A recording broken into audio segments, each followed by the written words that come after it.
behind. When all the world seems in tune, and love goes on softly on. So don't be sighing or crying, dear, if winter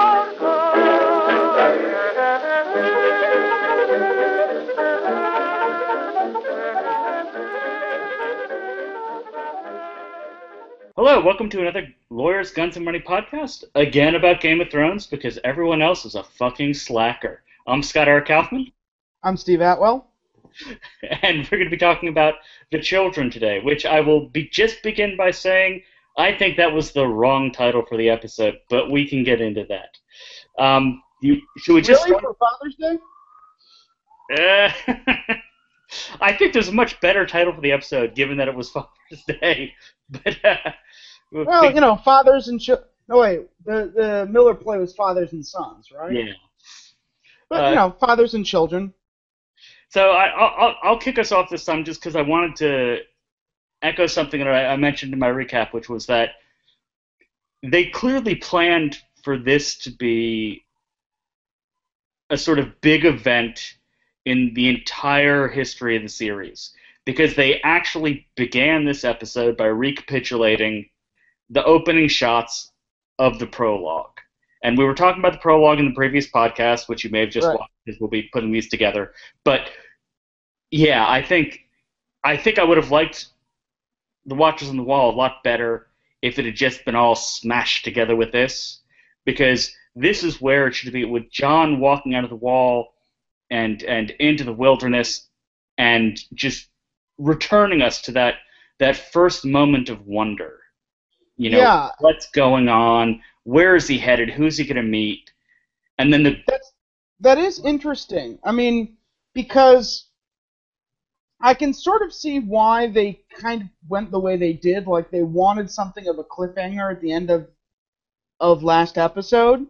But at the same time, you know, the resolution, I think, you know, the resolution is quite strong, but I think it weirdly doesn't fit in with a lot of the rest of the episode, you know, thematically.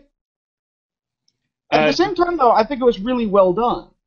Oh, the resolution with Stannis coming in and... Yeah, with Stannis coming in and the burning of the bodies and, you know, Melisandre and Jon in the flames and, you know, burning Ygritte by the weirwood. You know, I think that would have had a very strong emotional punch to it. I still think it came off well, but it does seem a little disconnected. I agree, and I think it would have felt a lot better if they'd maybe given the 66 minutes to the previous episode, tacked this on to the end of that. It would have felt a little more... I mean, let me think. But I don't think it's 66 minutes, but I think the whole... Everything north of the wall in this episode was maybe... I want to say 7 minutes? Yeah, but it felt so oddly tacked on to the beginning of the episode.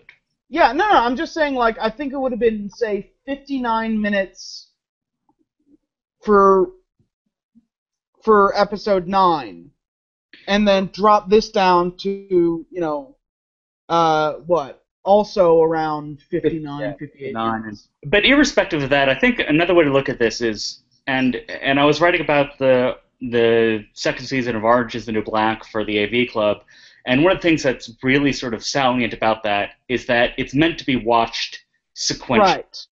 And yeah, I was going to say, on a sort of a streaming binge, I think that's going to have, you know, when you can just skip past the credits and you're not waiting a week. Exactly. I think the payoff is going to feel quite different. And I think that a lot of the complaints I made about the previous episode are their power is going to be totally undermined by just squishing it together with the beginning of this one. Because if you watch this as like a 2-hour movie, I think it's going to be fan-fucking-tastic. And yeah. And let's get into just sort of some of the interesting little bits and pieces of the North of the Wall stuff. You know, I mean, obviously you're the cinema guy here, but I thought it was really interesting the way that they filmed the stuff where Jon's coming out It's a little bit more shaky cam, I noticed. It's a little more shaky cam, but it's also it's actually it's the exact same shots that they used of the three of them. You know, Will and it's been so long. The three who walked out at in the prologue. Will, Garrett, and Sir Waymar Royce. There we go. So I keep you around. Yeah, and it's interesting. Just same shaky cam shots from behind them. The following shots, our perspective is analogous to theirs, and it's much more the classic horror movie shot. Well, the other thing I was going to say is there's an interesting thing that they're doing with that like top shot of the exit from the tunnel. Yeah, which is literally where the first we're shot of the seeing show. it. Yeah, where first we're seeing this sort of bodies everywhere, and there's that amazing shot from really on top of the wall where they look like ants. Yeah. That have been poisoned, just sort of littering the ground. And we go back to that when John takes Ygritte's body to burn her north of the wall, where the bodies have been cleared away, but that you can still see the gore kind of streaking that tunnel. And we saw the same tunnel shot in the pilot episode, and then again when Daenerys is in the House of the Undying, that same sort of overhead shot of the mouth of the tunnel. Well, it's a shot that, and you say it looked like ants, but it looks more like ants after you sprayed Raid on them. Yeah, exactly. That's what I was going for. Dead ants. Yeah. And it's I think the reason that it's really interesting is because of the tension between what they actually say during, you know, when John and Mance Rayder parlay and these shots. These shots are meant to sort of emphasize their insignificance. When they parlay, and Mance is very adamant about the fact that, hey, look, we're not trying to overthrow the wall. We're trying to get, you know, fucking behind it. Although, you know, I mean, and I want to get more into this on the political side of things, but I think there's a fundamental tension within, an inconsistency within Mance's story, right? You know, what the wildlings were doing south of the wall wasn't just hiding behind a wall, right? He didn't go to the Night's Watch and offer this to begin with. Although he wants to come across on his own terms. You could speak much better to this than I can, but all I'll say is he knew he couldn't do that, right? I mean, But at the same time, you know, what they want is to come across the wall independent. Ah, yeah, no, that's good. Right? But there's a problem with that, which is, at a basic level, there are 100,000 people who are about to enter into an occupied land. Like, there are people living on the land that they want to occupy. And there are, moreover, 100,000 people who don't recognize any of the normal laws of, you know, property, of relationships between neighbors that make Northern society function. So, you know, as much as Mance wants to think that, you know, what he's offering is peace, you really have to ask yourself, what would have happened if, say, 100,000 people, many of whom are, say, cannibalistic Thenns, all of a sudden appear in the North without any kind of obligations to anyone else? It would have been another kind of war. And that's why, like, when Mance is talking about peace later on, it got me thinking a bit about the Ta-Nehisi Coates' formulation of, you know, he describes slavery as another kind of war, but just on a slower time frame. And, you know, I kind of wonder, like, whether the difference between war at the wall or peace at that time was kind of a question of sort of set-piece battles versus hundreds of years of guerrilla warfare. Or servitude by proxy. Yeah, bringing up the Coates thing is a really interesting sort of way of looking at this, because... Yeah, we'll get into that a bit more with Daenerys. Yeah, well, yeah. But no, I I guess the other thing I would say about his gestures is as much as he's sort of, king of the north, or and King Beyond the Wall. beyond the wall, sorry, uh, and is sort of, he has this sort of Ho Chi Minh sort of, like tactical genius guerrilla. I mean, he already has that sort of. Yeah, I mean, especially when he explains that basically the entire attack last night was all about seeing, what the capabilities of the Night's Watch really are. Yeah, And that, he saw how many arrows they could actually shoot. That tells them how many people they have. So he sent 1,200 men over. Most of the 1,200 men are going to die, but enough will make it over to kill everyone in Castle Black. That is a very adroit use of a battle, not just to kind of achieve an objective, a tunnel, but to understand your larger political circumstances. So I guess what I'm getting at is that as a military tactician, he has to be respected for his cunning, but there's a chance he might actually believe what he tells Jon about trying to get on the other side of the wall. I mean, this is something. Sure, I'm sure he believes. The question is, could he have ever pulled it off? How long would Mance's piece have lasted, really? Well, we don't know. But, the episode but ended. I do think there's something interesting in the way that, he and Jon talk about Gren and Mag the Mighty. Yes. That speaks to a possibility of future understanding and respect. Well, it's a sort of classic "the enemy of my enemy" situation, and I think what's more interesting, and I thought the scene got really interesting, and I like the way Graves directed it. When Stannis and Davos arrived, because the camera was constantly centered on Stannis, but the actual focus, was on Davos. It was Mance and Jon talking to Davos. It's almost as if the camera work was telling us, this is not a matter for kings. This is a matter for leaders. That's what it felt like. Yes and no. I would disagree in that. I think partly what that's getting us to is the question of, like, perspectives, right? That at the end of the day, right, in the books, and this isn't exactly a spoiler, we don't get inside Stannis' head. We don't get inside the head of any kings. Instead, we see them from the perspective of other people. And what I took that scene to be about was other people encountering Stannis as a political force, and him being observed by other people, right? Mance has one observation. Jon Snow has another.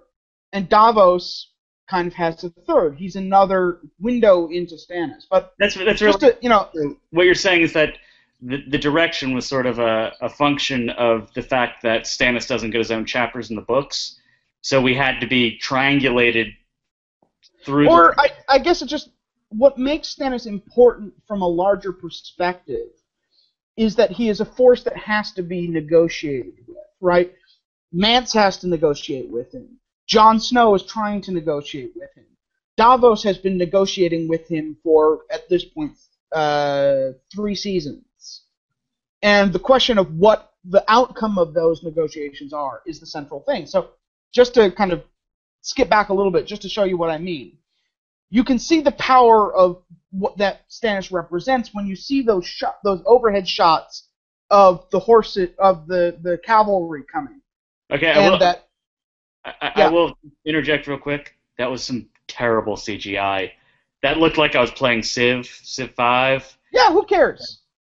But it's important because it's an episode. The horses looked a little bit fake, but what was important was we got something in that sequence that you don't often get in war movies, etc., which is a sense of the rationality behind what happens. Right, when you see those 2 forces of cavalry hooking around and joining, and you realize this is what Mormont was talking about when he initially thought that his ranging could stop Mance Rayder. This is the kind of the Achilles heel that Mance has never had to confront before, is the fact that he can only really point the wildlings in a direction. He doesn't have the fine kind of control that can allow a smaller force like Stannis' to defeat a force 100,000 strong. And then the question is, now that we've seen this force at work, what kind of peace is it going to be, right? Are they going to, is Stannis going to kill everyone? Well, he says he's not. He says, I have no interest in murdering whipped dogs. It's interesting, unlike Jon Snow in this situation, he's saying, I'm going to bring you through the other side of the wall, but I have this symbolic thing that I want to force on you first, that you have to kneel. However, Jon Snow is able to mediate this, where he's able to put this in a new frame of reference of kind of honorable treatment of soldiers, and kind of bring in the suggestion that Jon Snow and Mance Rayder have information that Stannis ultimately needs. Right? If the true fight is against the others, then whatever personal desire Stannis has to be recognized by everyone around him as the king that he insists he is, that he must, put pragmatism first. Which I don't think is a big problem for him. The one thing I will say is I wasn't actually complaining about the way the horses looked. I was complaining about the way that the forces moved. It felt like I was suddenly transported into Ken Burns' Civil War documentary, and it was less like movements. It looked I was basically seeing giant arrows moving around a map of Virginia, one with Lee and the Confederacy and one with Grant, and I can almost hear the voice, like, old Stannis had another trick up his sleeve. I get that, but I've also seen cavalry wheeling, and that's what it looks like. Is it that perfect? And that was the thing that sort of bugged me. If you have disciplined cavalry, that it is that perfect. I mean, there's a reason why, like, if you've ever been to the, damn it, I'm forgetting the name of it, but the famous Spanish cavalry barracks, where they teach the horses literally to dance. I mean, you can do amazing things with organization. So, like Mitt Romney's horse dancing sideways, except like 5,000. 5,000 of them, doing cavalry drills. Okay, it really is a sight to see. I'm more than willing to be corrected on that. It felt like I was hit over the head with a hammer, saying Stannis is the tactical master. He's the one making big military movements versus Mance and Jon, who are just trying to do whatever they can to stay alive. It felt like it was heavy-handed. But but I think it's also something you need to see because, the show hasn't dealt with Stannis very well. And this is a big moment for Stannis. This is the moment where he steps forward as a genuine heroic figure. As the only person in the War of the Five Kings who has made the decision... Sorry, you cut out there. Oh, no, I said any actual concern for the state of the entire kingdom. I mean, this is... Right, and the idea that there is a more important struggle going on. That the real question is, how are we going to survive this threat, this existential threat from the North, not, who controls power right now. I think the show did this really well, too, in that this is sort of a sucker punch. That this is what's been really important the entire time. Well, all of you have been paying attention to wanting Joffrey to die. Yeah. This is what mattered. Yeah, and, it was a tricky thing to land because I have read some people sort of saying, oh, God, Jon Snow and Stannis are, united, at the Wall. Great, now we have the two most boring storylines linked. But, if you've been paying attention to what the show's argument is, this is the more important part. Right? Everything that's been happening south of the Wall has been essentially a giant distraction from what actually matters. Just in the interest of... Just to build on that real quick, because I think that's a really good point. I got into a conversation with someone on Facebook about precisely this, and this person is a Pentagon reporter, but he asked not to be named. He'll recognize himself, sure. But what he said was that it's almost as if the show is doing a sort of parody of American politics, where all the stuff we're interested in are the sort of the rhetoric and the politics of King's Landing and or Washington, D.C., and is Obama really a secret Muslim? Whereas all of the real important stuff was going on around the edges, like, say, Iraq, and we sort of missed all of that, and that this sort of distraction / misdirection plays sort of larger. I don't think that's what Martin was exactly going for, but I do think that works, I think, is an analysis. But I'm saying when Martin was writing this in the mid to late 90s, I don't think that exactly was what he was going for. No, so let's move on. Let's move on to an interesting new topic, which is Dr. Qyburn Frankenstein.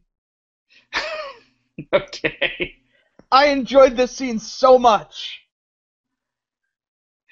Just because, when you see Qyburn start to assemble his apparatus, and, Pycelle has never been more ineffectual, and Cersei makes this really fateful decision to, put more trust and more power in the hands of someone who talks about bringing someone, changing someone.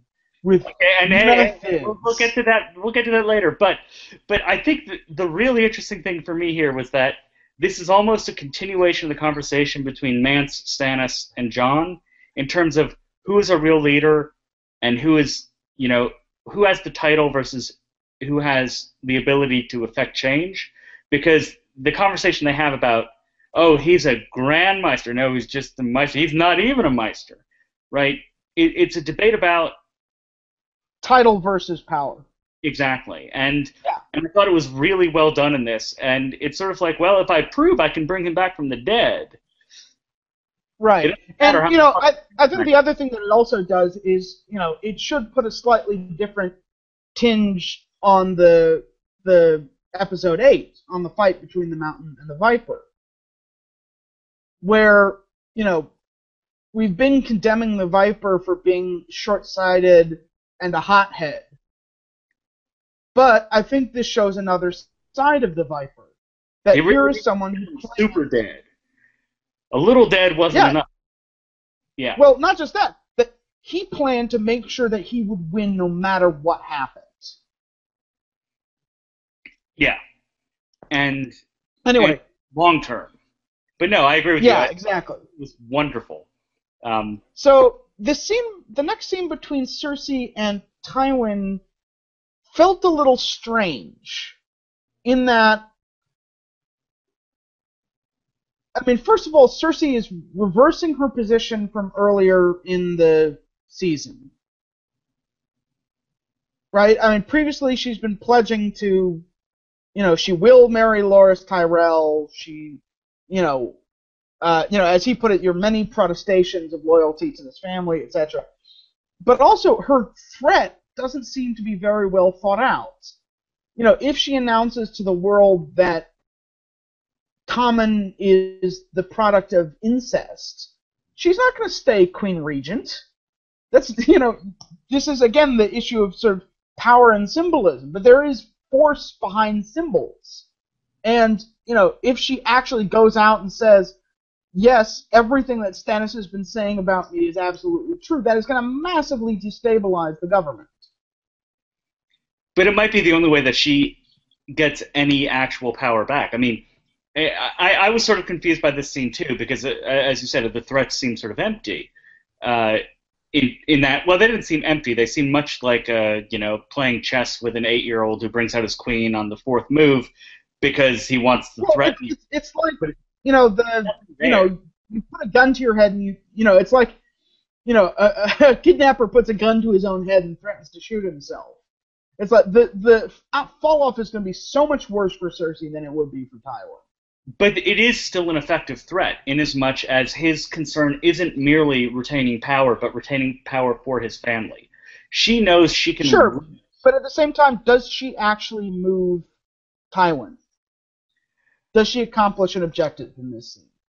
Oh no, I don't think she accomplishes what she wants. She tries to get a few digs in with, how could you be so concerned with this family? No, yeah. But she seems to be. I mean, honestly, she's sort of stabbing in the dark, hoping to hit a vein, right? Yeah. And the other thing that I thought was important about this scene, something to keep in the back of your mind, is that Tywin says the sentence will be carried out tomorrow. Well, yeah, the clock is ticking. Well, just keep it in the back of your head. So then we move on to my least favorite scene of the episode, the scene between Cersei and Jaime. We should, at least from my point of view, I'll just say it up front. Jaime is a fucking mess in this episode in terms of motivation and character. Like, Yes. I can't understand why he's doing what he's doing. This is a weird backsliding. Yeah. And it sort of, and what I sort of wrote in my notes is that this scene would have made sense in episode 2-3. Yeah. Sorry, episode 3 of... not 2-3, sorry. The third episode of the fourth season. Yes. If this had been their not the literal dialogue, but if this had been their physical interaction in the Sept of Baelor, it would have made sense, right? And given what Graves was saying at the time about, Cersei trying to influence Jaime, and because in this scene she's, again, for some reason she's asking him to make a choice between Tyrion and herself. Well, but to what effect? Well, what I was thinking, and I thought about this for quite a while as I was writing my recap, was the only way this scene and then the subsequent one with Tyrion makes sense is if, contra the books, Jaime has really decided already and fully to side with Tyrion, to free Tyrion, to go against the family, and this is him just sort of, and for lack of a better word, just pleasure fucking. Like, just... Well, I think what they were... Because he's already... Sorry. Oh, he's going to let Cersei use him because he's already made his decision. So what... Yeah, everything... the way I sort of looked at it... Sorry. The way I kind of looked at it was like, this is supposed to be the last temptation of Jaime Lannister. Yeah. But, it doesn't work in terms of, like, if his arc is supposed to be that, and I think the reason it doesn't work is what happened in the third episode of the season, where, in light of what the audience experienced, this scene doesn't make any sense. If they'd actually shot what they had been intending to shoot in terms of, a scene that was, essentially consensual, but very much a seduction and two people trying to manipulate the other person, this would have been a kind of reflection of that, right? Where here Cersei is the aggressor rather than Jaime. But because what the audience saw was a rape, it just comes off really weird and wrong and not right. I not only do agree with that, I think you make a really good point with that comparison to The Last Temptation of Christ, because the whole point of Scorsese's film is that it only works and it's only moving if you believe that Jesus is actually tempted by the life that's being presented to him. That's where all the tension comes from. But if you like, and like, there's no tension, right? Well, like, from my position, I believe Jaime's... We don't see Jaime wrestling. So there's... Yeah, we don't see Jaime wrestling with this question, right? He's just taking advantage of the fact that she's throwing herself at him. Right. Okay, so let's talk about Daenerys, shall we? Oh, I don't know. I'm really curious now about the Last Temptation thing. I think you said something really smart, but okay, we'll move on. Well, it's just we have a lot to talk about. And we got 9 months to do it. But no, all right, we can keep going. Just for the record, you got me thinking. Now my brain's going in that direction. All right, go on. Okay, well, we can carry this conversation forward into the comment thread. So, the interesting thing about the scene with Daenerys is, I thought it actually worked rather well as kind of wrapping up her whole plot line this season of complicating the nature of rulership. In that, previously Daenerys had been on a very uncomplicated sort of, triumphant march through the slave cities. And now she's being faced with messy reality in that, here is someone who wants to sell themselves back into slavery. And, there have been some discussions earlier about kind of, is Daenerys' whole thing a story about Iraq? And I actually think this points much more towards what I think, which is this is much closer a parallel to the American Civil War, because ultimately, Daenerys has freed the slaves but has not transformed the underlying basis of the economy. The masters still own everything. They own the land, they own the houses, they own, and... Well, the shift from slavery to sharecropping is... Yeah, exactly. I mean, this is what she's arriving at, is this sort of terrible compromise of sharecropping. And then we get this kind of this larger issue of violence, right? The violence of the dragons is what her power is based on. It's what got her the army of the Unsullied. It's what took Astapor, and frightened Yunkai into surrender, etc., etc. And here it is out of her control. Yeah, and there's a really great 8th grade English paper to be written about the symbolism of neck chains between the 3 episodes ago and now, or whenever she was launching the neck chains. Right. The versus breaker, now having to put them. I mean, the wrenching thing here is that Dany, who started this season as the breaker of chains, has just visually enslaved her children. Yeah, it's horrifying, and yeah, that was the punchline. How emotionally wrenching it was for a scene that was like 90% CGI. Yeah, I was just to say I wasn't trying to diminish how moving that scene was. I was actually going for a punchline, which is, despite the fact that this seemed like a tailor-made for an 8th grade English paper, it was actually moving, and the CGI was incredible. In fact, one of the screenshots I took and didn't use in my recap was of the dragons walking into the underground chamber, and there's this one moment where they look at each other like, oh fuck, I love my mama, but what are we doing here? Headed. Maybe our brother had the right idea, taken off before. I don't even know if they're related, but I assume they are. They were. Yeah, they're a litter, even if they're not. But no, it was a truly moving scene, and I think Emilia Clarke did an incredible job of acting with nothing. If you saw the green screen shots of what she was doing, she was like, a lot of her pain seemed to have come from the fact that she was lifting a chain that was really fucking heavy. That wasn't there. Yeah, no, the chain was there, but the neck that it went around wasn't. Well, part of the chain. I mean, some of that chain was CGI. Anyway, so next we get to the Bran sequence, which I fucking loved. I thought it was just bonkers, over the top, but still, it got me. I grabbed my PlayStation remote and started trying to play Skyrim halfway through it, but I mean, it's just hey.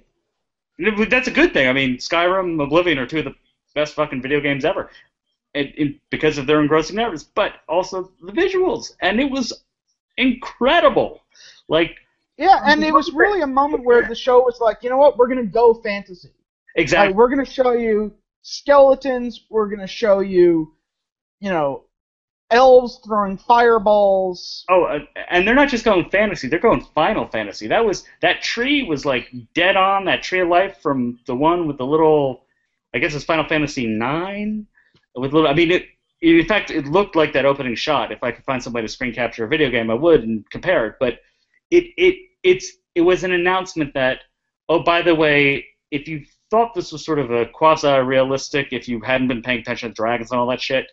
No, this is fantasy. Yeah, and I did think it was interesting the way that the tree is like this one spot of color in an otherwise black and white world. Oh, it's very much. I will attach an image of the Final Fantasy thing so you can see what I'm talking about. It's very in that vein. Were some great kind of throwbacks to Harryhausen. Wait, sorry, you cut off. Hello? Can you hear me? Yeah, I can now. Okay, so I thought the skeletons were great. They were a great callback to like Harryhausen, but also, the Evil Dead. I'm not kidding when I say that when you go into the tombs in Skyrim, that's what you see almost exactly. Mm-hmm. And what always sort of I found compelling about those in Skyrim, and I found compelling about these, is they're not just killers. They have intent. They're not just going at anything. They seem to have some sort of consciousness of who they're attacking, which is and a great setup for what Brand's about to meet. From the way that they did the whites, the zombies in the first season. Exactly. Which were just sort of shambling monsters. These things were fast. They were very directed. And we got to see Hodor kick ass. We got some wolf action, which was always good. It wasn't Hodor. I mean, it was Bran. Yeah. And then just fireballs falling from the sky. The one thing I do question, given that we've talked about the idea of rape in the show not just being a matter of sexual congress, Bran again just takes Hodor over, but this time Hodor doesn't do it, and there's actually something a little disturbing in that. Like I understand. Sorry, Hodor is it what? Hodor doesn't fight it this time. When Bran takes him over, he's sort of like a beaten dog. To hark back to earlier in the episode. Well, that's straight out of the book. Yeah, but it's also sad. And I just wanted to call attention that as we're talking about, this was very well done. And I'll say this because I'm gonna bitch about a fight scene later in the episode. This was a really well shot, well choreographed fight scene, where there were real stakes involved, there was movement in a direction, and there was actual sort of emotional involvement. And I'll cordon the rest of that conversation off until we get to the later one. So two things I just want to note. One of which was I really thought it was interesting how they ended Jojen's storyline.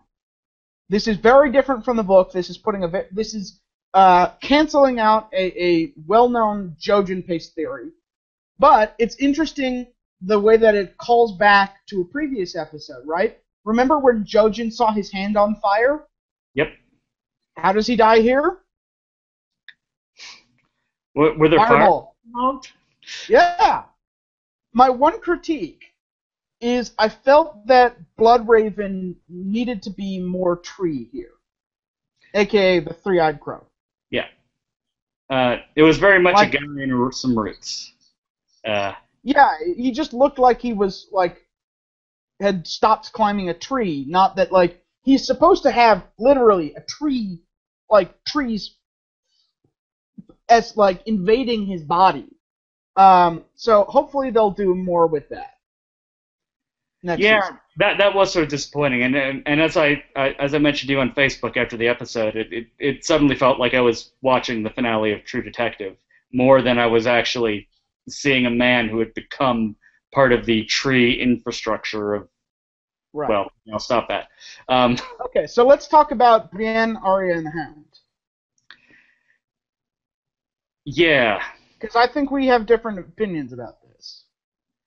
And I've actually thought a lot about this because I caught a lot of shit about what I read about it by saying that it was overlong.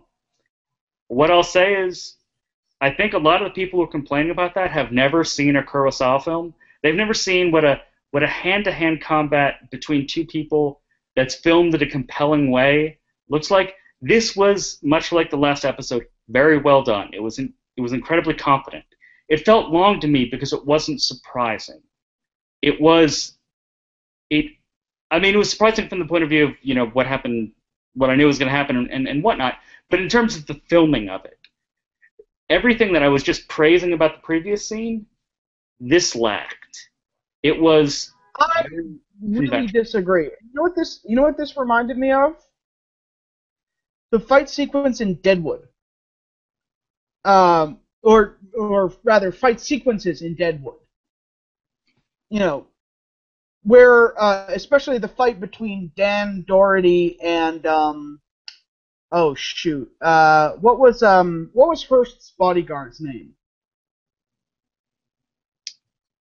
Hearst's bodyguard. I'm not remembering his name, but I know in the last season. You know the fight I'm talking about, right?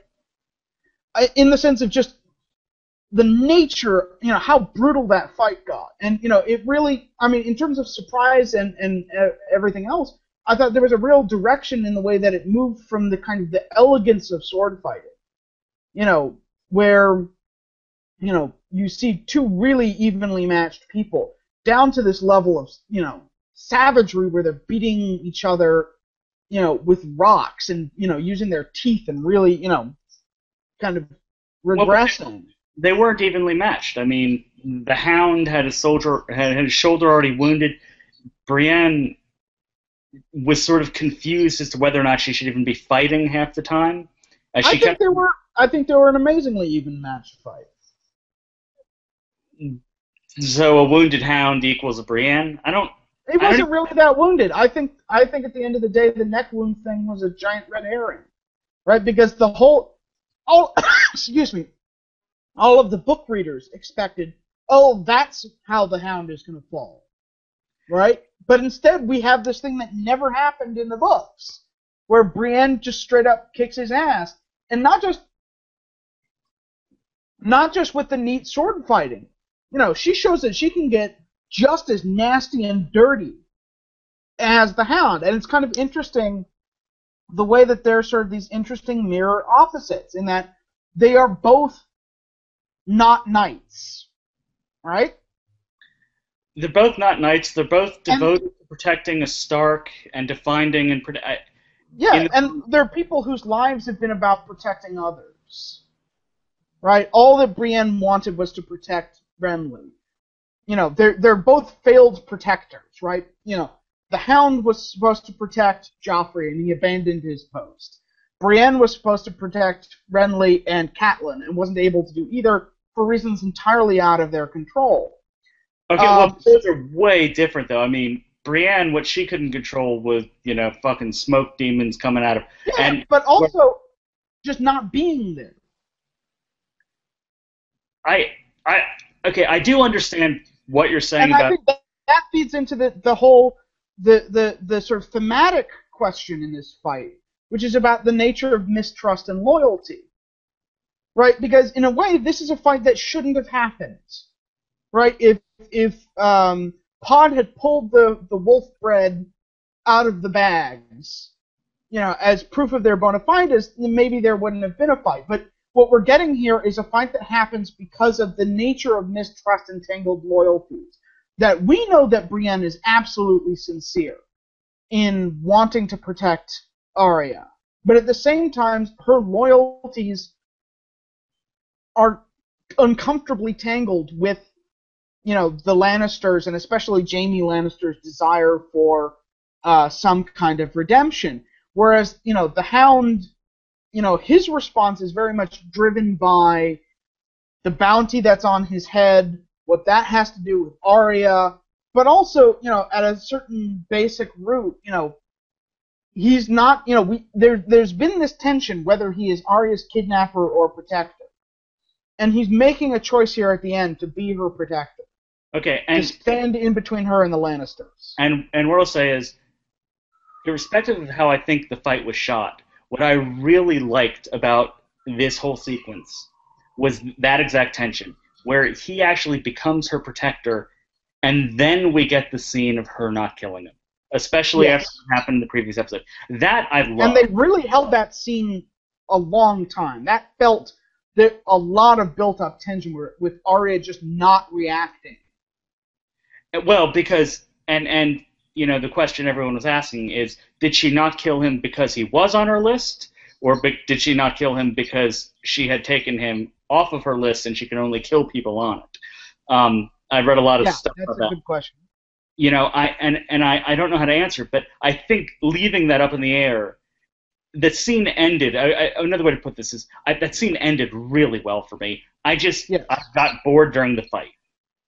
All right, then I'm shocked because when you're getting to the level of people biting ears off, I'm always interested. So then we get Tyrion and Jaime, and while the scene was well acted, I do feel we need to get into the book here, because this is 180 degrees different from the way that this interaction plays out in the books. In that, just to lay this out, the character of Tysha, who is mentioned in the first season, Tyrion's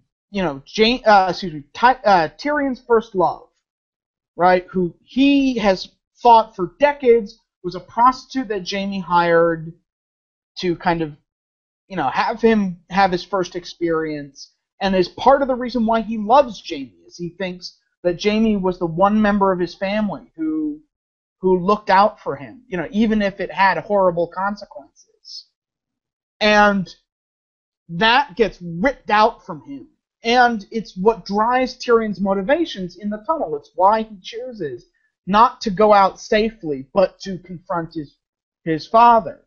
Likewise, for Jaime, it's critically important because when Tyrion learns that Tysha was not actually a prostitute, that, Jaime was responsible for, the brutalization of both Tyrion and the first woman that he ever loved, he responds by lashing out at Jaime to make a mockery of Jaime's relationship with Cersei, and that motivates Jaime to make his final break from Cersei. So while I like the way that this scene was acted, in terms of emotionally, in that yeah, follow me to but free. At the same time, the motivations were not there, and they were going in really weird directions. I agree completely, and one of the things that because I watched this with two people who have not read the books, one of the questions that they asked was, why does Tyrion go to his own bedroom? Yes.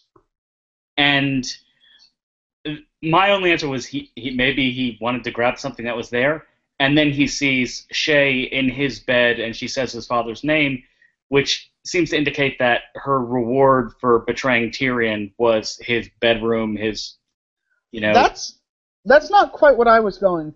What I thought. I really had no explanation. There is no reason. I thought the explanation was that he was choosing to confront his father, because you'll notice he pops up first in the Hand's offices, not in the bedroom. He's looking for his dad in his own bedroom. No, he goes first to the offices. Yeah. Right, to Tywin's office, and then Tywin's bed that Tyrion temporarily used. But Shae's in his bed in the bedroom he shared with Sansa, wasn't he? No. I thought that's where she was. No, she was in. There's a bed connected to Tywin's office, to the Hand's office. It's the same bed that Ned was sleeping in. It's the same bed that Tyrion and Shae. Oh, okay. And that's what makes that bed significant. Is, remember, Tywin Tywin's anger at Tyrion had been that he had brought a whore to sleep in Tywin's bed, right? And here we're seeing the hypocrisy of Tywin, this man who has thundered against, Tyrion's preoccupation with whores, and Tyrion bringing this sort of corruption into Tywin's bed, choosing to do that himself. Okay, and that makes a lot. That actually sort of doubles down on what I thought the general point was, which was Tywin's hypocrisy. But yeah, okay, that makes a lot of sense. I'll have to recommend this podcast to my roommates. And then of course when she pulls the knife almost before he. Yes, that was a big change. They softened it to make it. I mean, it's still certainly homicide, but compared to the books, where Tyrion absolutely kills her, in the heat of the moment, but certainly with intent. Here, he killed. It is in part of a struggle, But what really, it reminded me of the way it was shot. The showrunners know we can't actually dislike Tyrion. They can't. That's one level of complexity, I think, too far than they're willing to go with Tyrion. Yeah. And I think it puts book readers, I think, in a somewhat tense place. In that, to be fair, this is a simplification from the books. However, I would also point out that book readers are also not really happy with Tyrion's storyline hereafter, in part because of the emotional effects of what happened in the books. So I think, Case, the book readers have to either pick one or the other. Right? They can either have a Tyrion who is blasted out of his mind by what he does here, or they can have a somewhat softened Tyrion.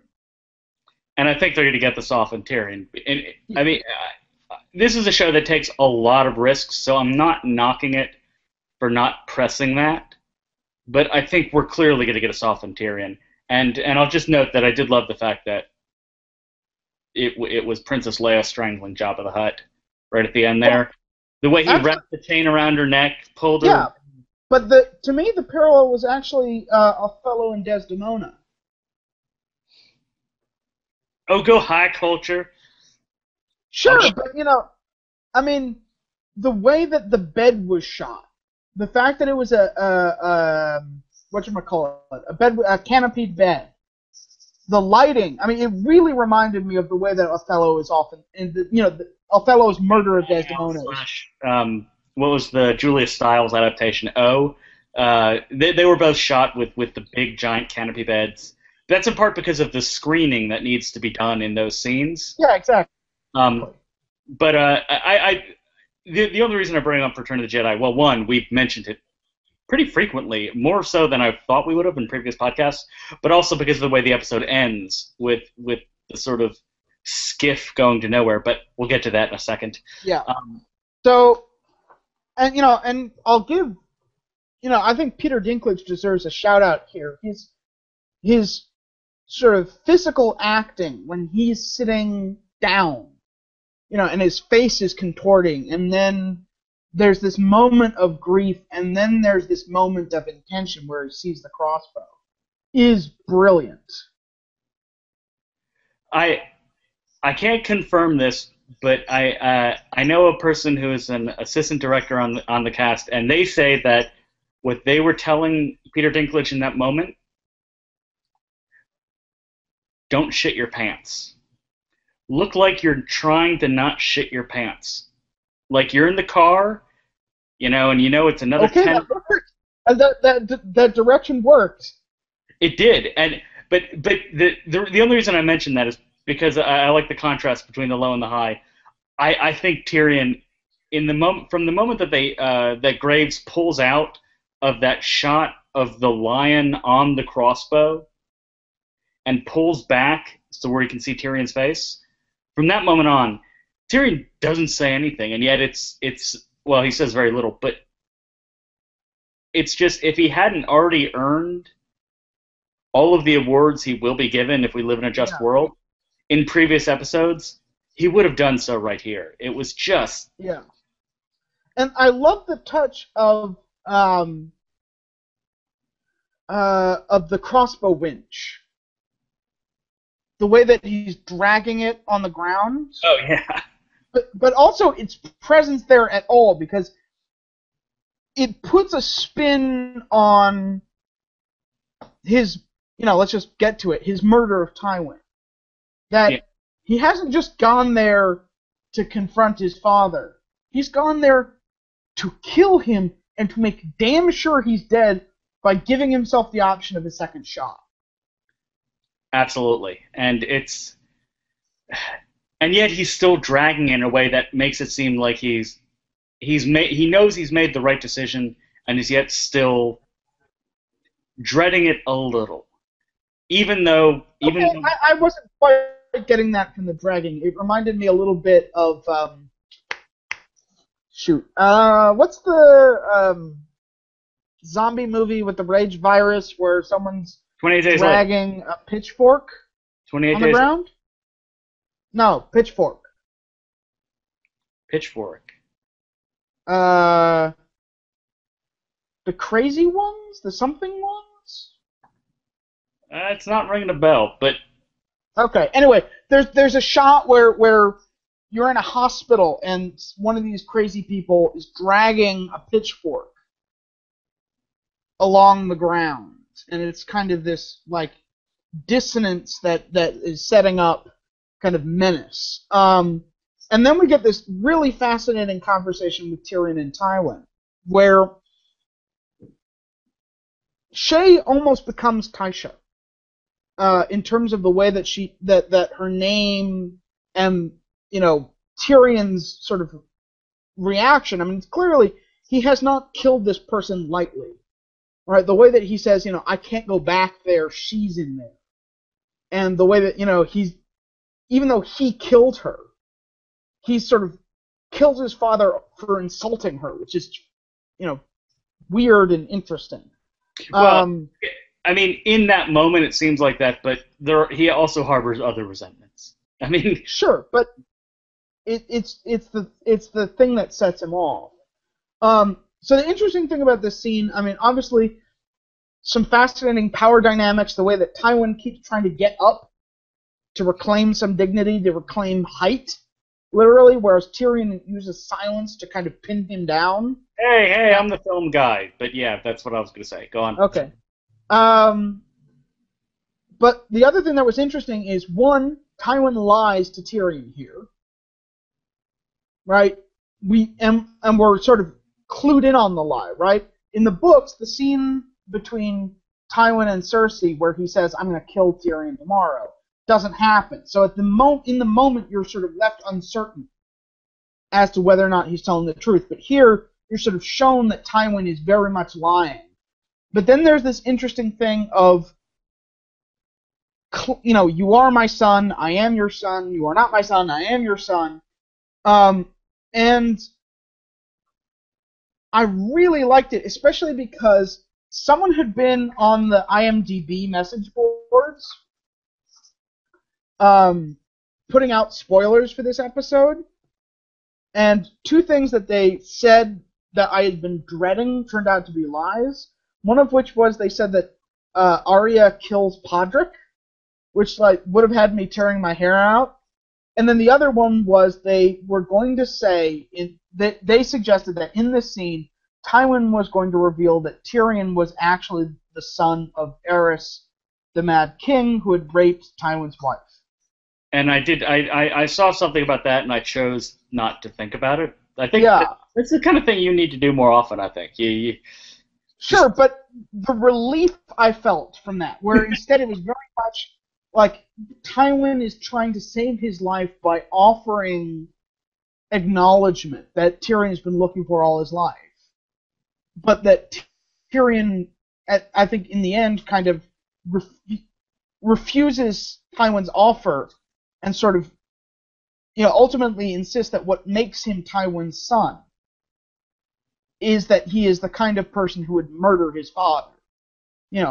At the end of the day, this is Tywin, the engineer of the Red Wedding, the engineer of the Reigns of Castamere, and Tyrion is putting a stamp here saying, "I am Tywin because I am this ruthless." I can definitely see that. I mean, it's something that Tyrion hasn't had to do in order to survive because he's had other means of playing the game. But if he's going to go out, why not go out? And the thing that we have to realize is that this isn't just Tyrion Lannister who we've known throughout the series. This is desperate, escaping from death sentence Tyrion Lannister.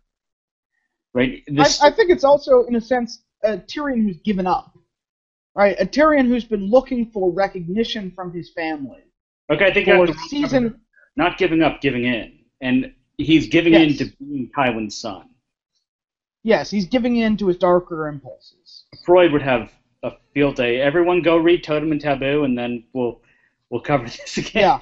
So then, he comes to Varys and gets packaged away in a box, and Varys and he flee to the east. Now, I liked Varys it, but a quick little quibble. One, it is disturbing that Varys actually has people boxes. I mean, we knew he shipped one guy over, but he has readily available boxes to put people in. And when you think about it, that box could be quite luxurious for a person of Tyrion's stature. But, go on. Well, but also the way that it's shot, I mean, where you zoom in through the air hole. Tyrion has been, throughout this season, put into smaller and smaller boxes. And then, he's finally in darkness. My one quibble box is freedom.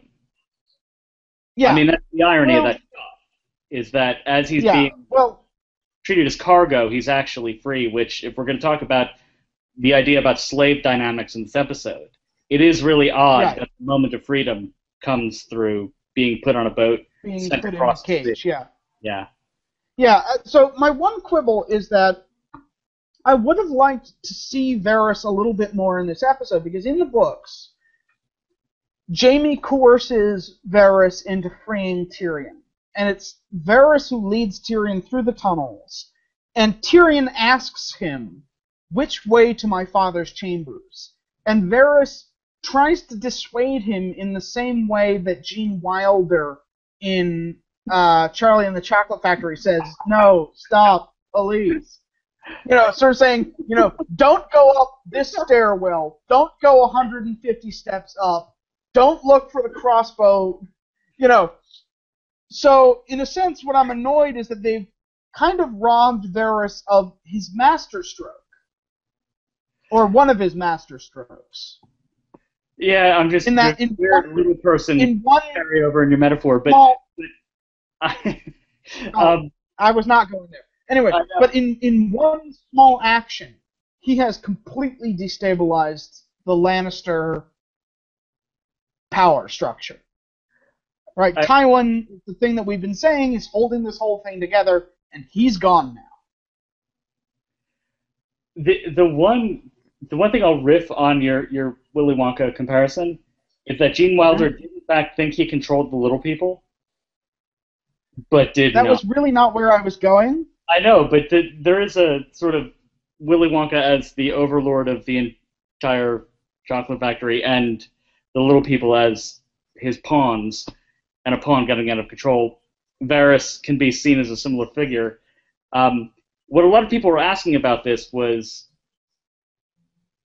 and I think a good way to look at this was Varys, the way they treated him in the series, he was a brilliant grace note.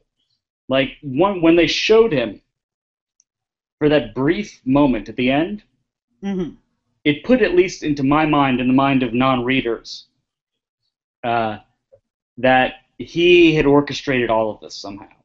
Like, just his appearance at that moment made them think, oh, well, Jaime couldn't have planned this. It must have been Varys the whole time. And so I think it functioned in the way that you're saying it did. Or in a way that's more similar to the books than you think. Like, it functioned as that for series viewers. Because it was sort of like the shot of the evil mastermind at the end of the cliffhanger episode. Like, wah. Okay.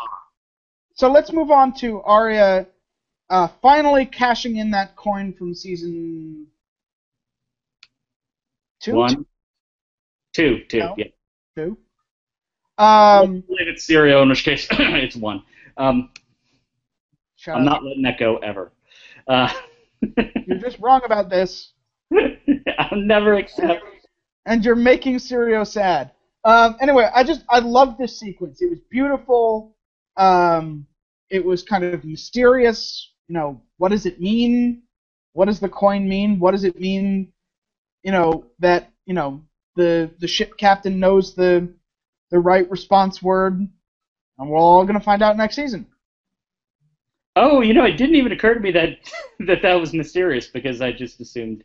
Uh, um, yeah, I loved the way the season ended. It to go back to what we were talking about last week with uh, the Watchers on the Wall resembling the Two Towers. This season ended much like my favorite of the Lord of the Rings movies, which was the first, The Fellowship, with them Hmm. setting out on their journey, like when everything was open. Right.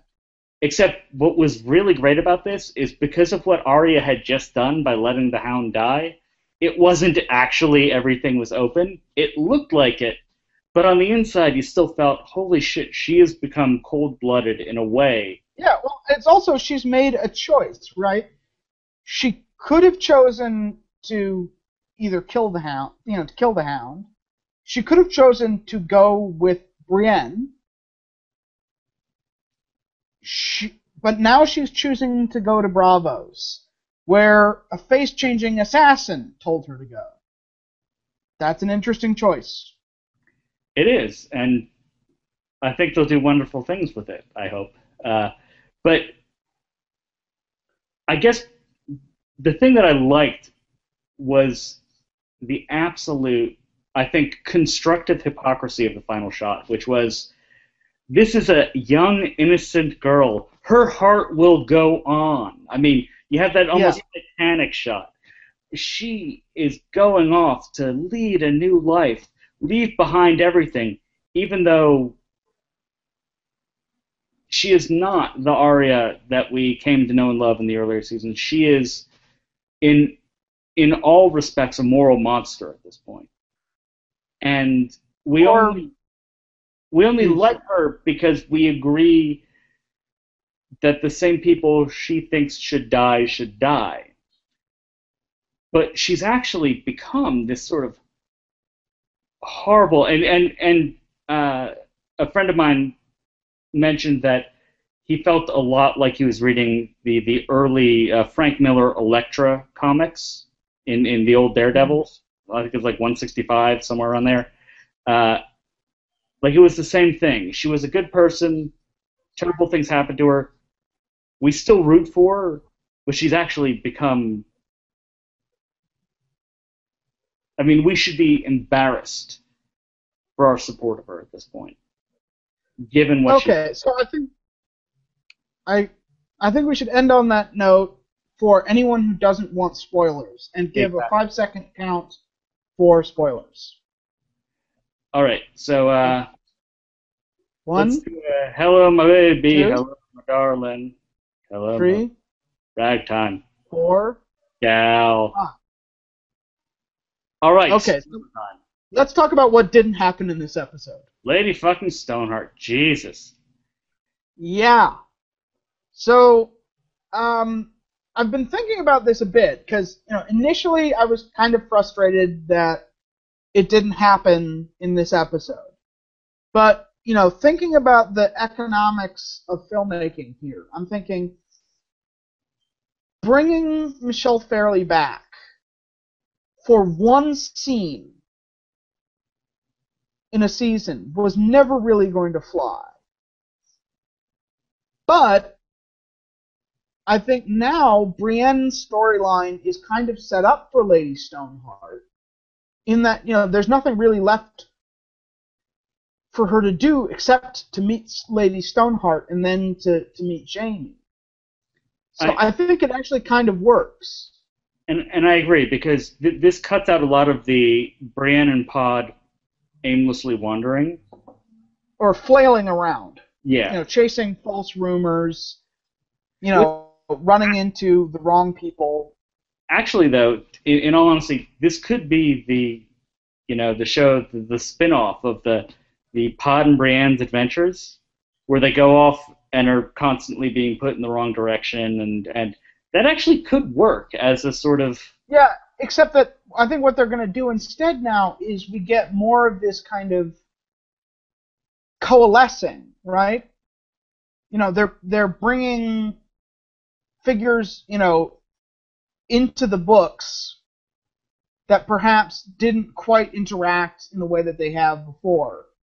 So for example, I think Brienne's going to be a major figure within the Riverlands, through which we're finally going to catch up with, what's been happening at River Run, what's been happening with the Blackfish, what's been happening with Edmure, what's been happening with the Freys, what's been happening with the Brotherhood Without Banners. She's going to link up with Jaime when he arrives there, towards the middle to end of the season. So, I think that works nicely. But doesn't that feel, I mean, and I was thinking about this the other day, and it seems to me that this would actually be a good point for the show to sort of split in two. To, like, follow one path and then another. To follow Brienne and that entire plot line, and then, I mean, I know this has never been done, that they've never taken a very popular series, and it's not really a spin-off, but just divided it in the way that I think they could with this. But it was suggested by someone who knows a lot more about film than I do that that would be the best way for the series to go. Okay, sorry, explain this a little bit more. Why separate them? Because everything is so detached at this point that it would be, all right, the person I was talking to is one of the executive producers of the old WB show Angel. And what he said is that when they spun Angel off of Buffy, their plan was to be telling concurrent stories that would then pound back together around season finales. That was their initial plan for Buffy and Angel. And okay, I think that would actually do really well. Now, obviously, that's a budget beyond belief to actually do that. But that would seem to be the most operative thing to do. And I don't think so. I mean, I think they're actually kind of moving in the opposite direction, which is that we're getting more interaction between storylines that have seemed quite disparate, right? Tyrion and probably Varys are going to wind up over in Daenerys' plotline. Stannis' plotline is now merged with the Wall's plotline. So we now have really only 3 stories.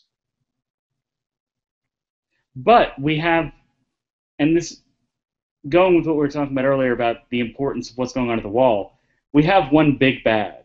I'm totally in Buffy mode now, I apologize. But there's one sort of singular threat to everything. Right. That, and all of that coming together, despite all of the characters going different directions, that is sort of where they should be headed. And it almost would be better if they lost pretension of this being a single show, and maybe they can like alternate episodes or something. Well, I think they should just kind of do a little bit more of what they've been doing since season 3, which is, having, first of all, alternate episode by episode, in terms of not every character is in every episode, and then have more of these kind of half of the episode is in one location, things like what they did with the wedding, what they did with the trial, what they did with the Wall, etc. That clearly works as a way to avoid this kind of everybody gets 2 minutes that aren't any good thing that happened in season 2. I do hope they handle it better, because they're going to have to be. Well, I hope. I mean, I haven't read the unpublished novels yet, but I don't know if it's all going to actually be yanked together, but I'm hoping. And it just seems a little bit, I don't know, and this also goes back to what I was saying about Orange is the New Black. Like, I think this season works a lot better if you watch it all smushed together, because that makes things seem less disparate simply because of the juxtaposition. So we don't have an entire episode about the Wall, which feels sort of isolated from the episode that came before and the episode that comes after. Does that make sense? I think it'll be. I think it'll feel. I disagree. I think it'll feel less isolated because the North is now one plot line, right? And that's Asha/Yara and the Iron Islands. That's the Boltons and Theon. That's Stannis and the Wall. That are all interacting. Right? We're then going to have a sort of, you could call it a Midlands storyline, which is King's Landing and the Riverlands. and then we're going to have Essos, and everything is starting to clump back together. I guess we'll have to wait and see. We'll have to wait a long fucking time, though.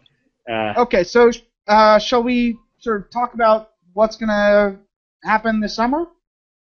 Yeah, we should. Do you want to handle this? You want me to? I can. Sure. I mean, I'll just say, we've got a couple episodes of season 1 to burn off that we recorded, but that didn't get up in time. And then we're going to have to do a massive dissection of season 2. Which actually, given how much we've been slagging on it this season, seems increasingly like a painful endeavor. But I think an interesting endeavor, an autopsy, if you will. Oh, that's a good way to put it. Do you think we should maybe, well, at least for me, I mean, you don't have to, but I might reread the book before I actually rewatch the season? I'm currently in a process of writing my way through the second book, A Clash of Kings. So, yeah, we're going to be doing that. So you'll have it done in 10 weeks, all those chapters? No, no, but I will be, significantly along and, up on my toes, so... Yeah, I think I might join you on that. Well, at least reread it over the summer. But we won't be doing what one of our YouTube commenters, who hopefully I don't remember your name, but you asked us to do a chapter by chapter dissection of the. That's my job. Second book, yeah. That's Steven. He can do that podcast if he wants, but whew, that's why we love Steven. Because he does that. Yeah, I would also recommend if you're interested in a chapter by chapter podcast, Unspoiled, which is a husband and wife duo who have gone through every chapter in every book of the Song of Ice and Fire. So if you're looking for a more completist podcast, I'd go there. Wow. Well, I guess that's it for us for season 4. Okay. We'll be back for season 2 shortly, and we hope you've been enjoying these podcasts. All whatever 10,078 of you that we have regularly downloading it, which I will honestly say scares the living shit out of me, because that'd be Imagine how higher that'd be if our iTunes feed worked. Yeah, but we need a person who can do that. I'm not that guy. Yeah, which let's turn this into an open casting call. Oh. Anyone who would like to fix our iTunes feed so that it can actually work for people, let us know. We will compensate you by mentioning your name in our podcast and then killing you, just like George R. R. Martin. Okay. Right. Well, this has been another Lawyers, Guns, and Money podcast. I think the longest one, if my time is any indication. And we will see you in a week or two. Bye.